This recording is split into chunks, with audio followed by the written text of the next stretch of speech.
बोलते हैं ना। और बोलते बोलते बोलते बोलते कुछ पैसे को एकत्रित करते हैं। पैसा एकत्रित करके भाग के आप मोबाइल सेंटर पर जाते हैं और मोबाइल ले लेते हैं। मोबाइल खरीदते हैं, उस दिन आपकी खुशियों का ठिकाना नहीं होता है।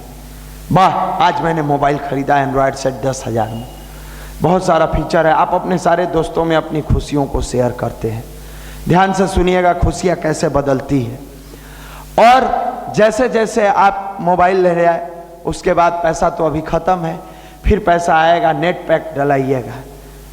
आपने सोचा, जो जैसा सोचता है करता है वैसा ही बन जाता है। अब करना आपने शुरू किया, नेट पैक डलाया, पहले फेसबुक चला, दोस्तों को चला। फेसबुक पर बहुत सारी न्यूड पिक्चरें हैं, बहुत सारे ऐसे चीज़ डाले हुए हैं, जैसे पानी और दूध दोनों है। कौन सा ऐसा चीज़ है जो पानी को अलग और दूध को अलग कर देता है? अब आपको हंस बनना आता नहीं है, आप तक कौवा हो। हंस होते तो उन सारी चीज़ों को छोड़ देते। चलो भाई, जो डाला है डालने दो, आंखों के सामने आया हटाओ। तुम तो कौवा हो। तुम क्या करते हो कि दूध को छोड़ देते हो, अब पानी के चक्कर में लग जाते हो। अब पानी में मजा लेने लगते हो, उसी में पानी पानी हो जाते हो, पूरा पानी पानी पानी पानी। अब आप वहीं से डाइवर्सन, आप अब कृति में बदल गया। अब इन्हें सोचा, जो जैसा सोचता है करता है। अब तू करना शुरू किए हो और क्या कर रहे हो, तो बुरे काम कर रहे हो, वैसा ही बन जाता है। अब तुम बनना शुरू हो गए। तुम क्या बन जाते हो? एक ऐसे गिरे हुए चरित्र का व्यक्ति जो 24 घंटा में 10 घंटा अपने मोबाइल पर चिपक के दुनिया की सबसे गंदी चीजों को देखते हो, दुनिया के सबसे बुरे चीजों को अपनाते हो, दुनिया के उन चीजों को अपनी जिंदगी में ला के समावेश कर लेते हो जिनकी आपके करियर से कोई लेना देना नहीं है। और तब क्या होता है? आप भाग के दवा के दुकान पर जाते हो, ये दवा दे दीजिए मुझे, ये बीमारी है।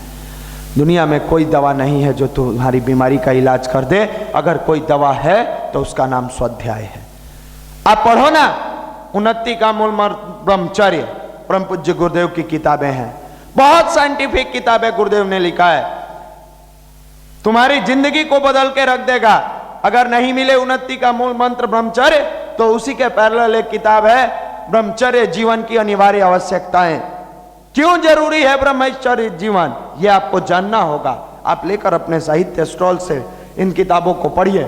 आपको जीवन में आगे बढ़ना है, आपके कैरियर को ऊंचाई पर लेकर जाना है, आपका विजन क्लियर करना है।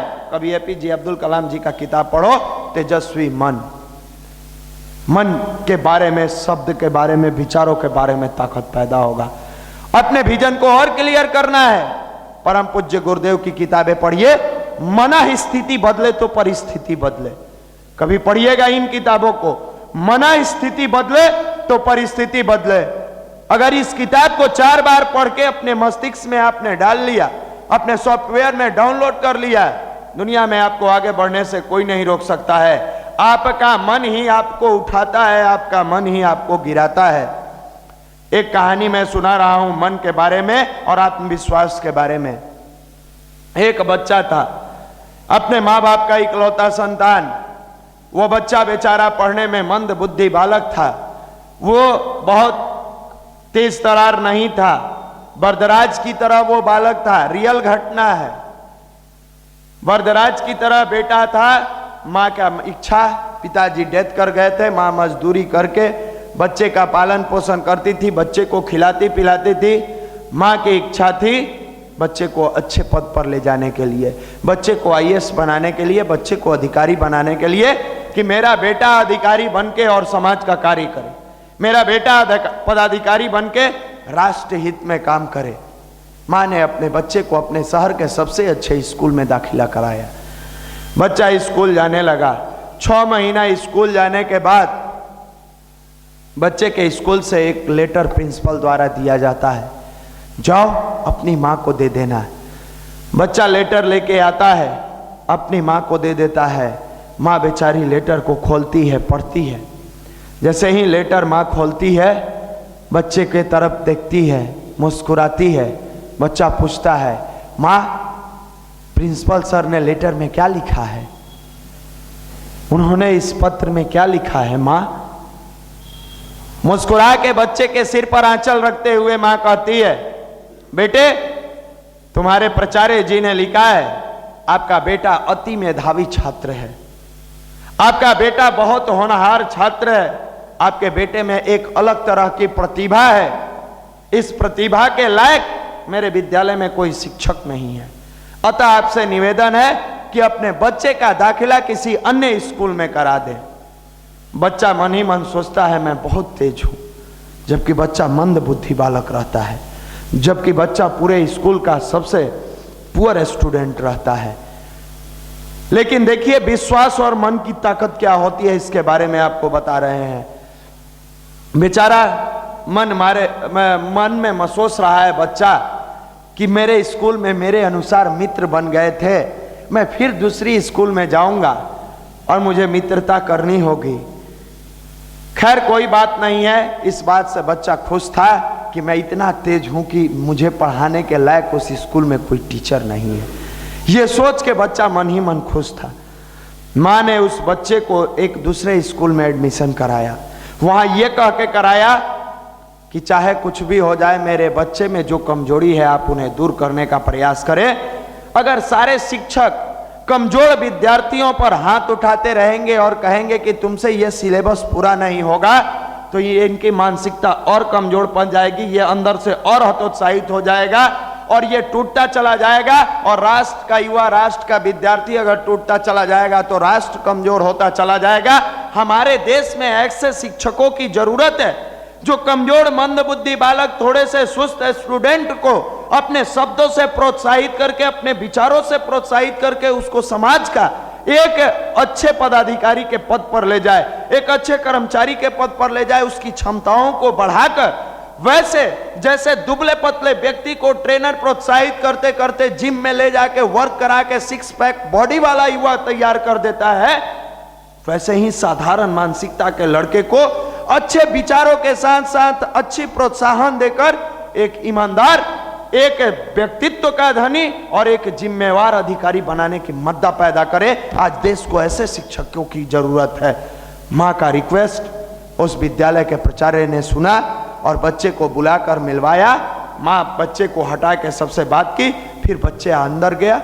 सारे शिक्षकों को कहा गया कि इस बच्चे पर ध्यान रखना, इसकी मां को बहुत ललक है।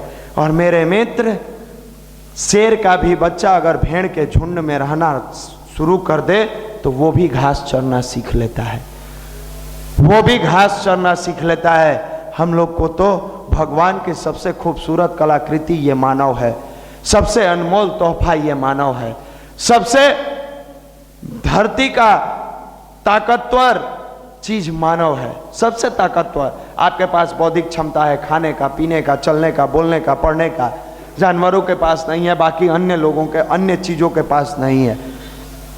मां की प्रार्थना को स्वीकार किया गया, बच्चे पर विशेष ध्यान दिया गया। धीरे धीरे बच्चे में सुधार हुआ।